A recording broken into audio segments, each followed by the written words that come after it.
ಎರಡು ಸರ್ಕಾರಿ ಬಸ್ಸುಗಳ ನಡುವೆ ಮುಖಾಮುಖಿ ಡಿಕ್ಕಿ ಸಂಭವಿಸಿ 13 ಮಂದಿ ಗಾಯಗೊಂಡ ಘಟನೆ ತಮಿಳುನಾಡಿನಲ್ಲಿ ಸಂಭವಿಸಿದೆ.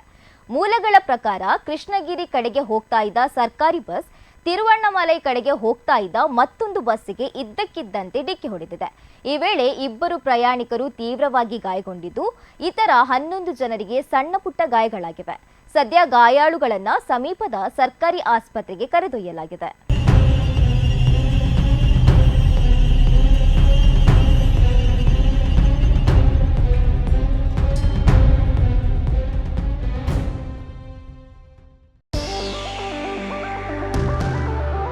ಅಂದದ ಮನೆಗೆ ಚಂದದ ಗೃಹೋಪಯೋಗಿ ವಸ್ತುಗಳ ಹುಡುಕಾಟದಲ್ಲಿದ್ದೀರಾ? ನಿಮ್ಮ ಕೈಯಲ್ಲಿರೋ ಬಜೆಟ್ಗೆ ಒಳ್ಳೆ ಕ್ವಾಲಿಟಿ ವಸ್ತುಗಳು ಎಲ್ಲಿ ಸಿಗುತ್ತೆ ಅಂತ ಯೋಚನೆ ಮಾಡ್ತಾ ಇದ್ದೀರಾ? ಎಸ್, ನಿಮ್ಮೆಲ್ಲ ಕನಸುಗಳು ನನಸಾಗೋದು ಸೌತಡ್ಕ ಫರ್ನಿಚರ್ಸ್ ನಲ್ಲಿ ಮಾತ್ರ. TV, fridge, washing machine, table, fan, dining table, office chairs and table, sofa, cupboard, ಒಂದಲ್ಲ ಎರಡಲ್ಲ, ನಿಮಗೆ ಬೇಕಾದ ಎಲ್ಲ ವಸ್ತುಗಳು ಒಂದೇ ಸೂರಿನಡಿ ಲಭ್ಯ.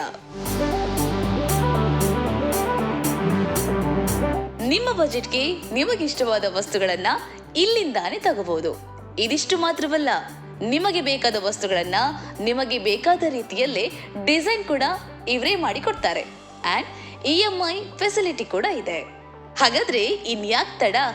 ಸುಂದರ ಹಾಗೂ ಉತ್ತಮ ಗುಣಮಟ್ಟದ ಸ್ಟೈಲಿಶ್ ಫರ್ನಿಚರ್ ಅಂಡ್ ಎಲೆಕ್ಟ್ರಾನಿಕ್ಸ್ ವಸ್ತುಗಳಿಗಾಗಿ ಇಂದೇ ಭೇಟಿ ನೀಡಿ. Sauthadka furnitures and electronics, Bantwal bypass.